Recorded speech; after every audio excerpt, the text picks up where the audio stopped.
Hey guys, Steve Welch here with Beaman Toyota. So I've had a few people ask me this question, so I'm gonna go ahead and show you the answer on how to replace the battery on your flip type key. So this key is probably on like your RAV4, base model RAV4 Camry. A few other vehicles will have it, but it just kind of flips the key out.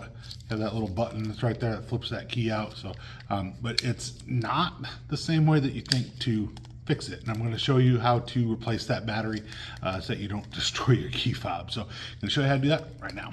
I have a little screwdriver that's right here, right? So I've got a little tiny little end on there. It doesn't have to be like this, obviously, but you kind of get the idea of I've got just this little small blade that's right here on there. So if you look at it, when you flip this out, you have this little cavity here. Now, a lot of people have the tendency to want to just kind of stick their screwdriver right in there, and whenever they have the, a big screwdriver, try to pry this thing apart. That is 100% the way you'll break it, just so you know. So what you actually want to look at is when you get this thing out, and I will mention this too, a lot of times people see this line and they'll try to slide it back and it doesn't slide out, and they'll sit here and they'll try to pry on this line.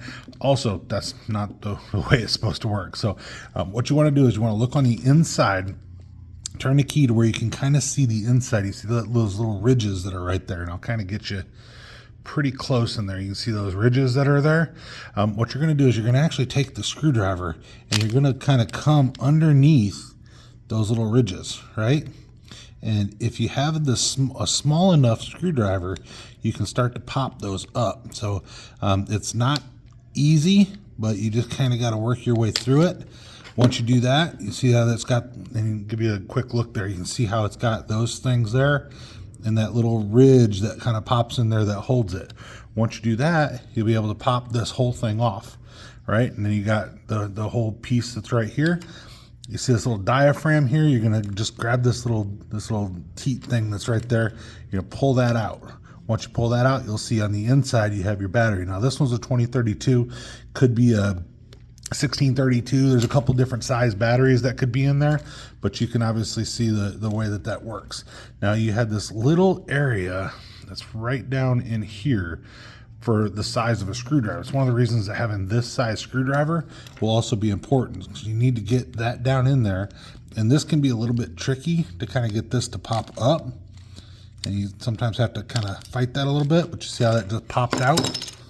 So popped out, now you have your full battery that you can put back in. So now you see how it's got the plus on there? You always want the plus up. So when you see this in here, you're just gonna kind of come down here and you're gonna slide this in here, right? And you're gonna pop this down. So you wanna push it down, make sure that it's sitting down in there flat. It's gonna have a little springiness to it, because that thing is a little spring that's on the back there. So once you get that all nice and set down in there, take back this diaphragm that keeps it from getting wet, I'm sure, or anything like that. But then just kind of put that diaphragm back in there. Press down around the outside to make sure it seals good.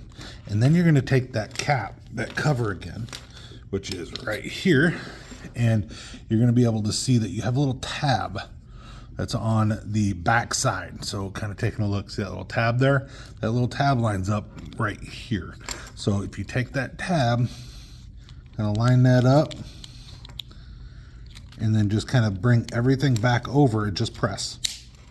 Once you press it, you're going to snap it into place. Obviously you can hit your lock, your unlock, your panic button, fold your key back in, make sure everything just kind of works there for you. But that is the way to replace the battery on a Toyota key that looks just like this. So hopefully that helps you guys out when it comes to changing the battery on your flip type, switchblade type key.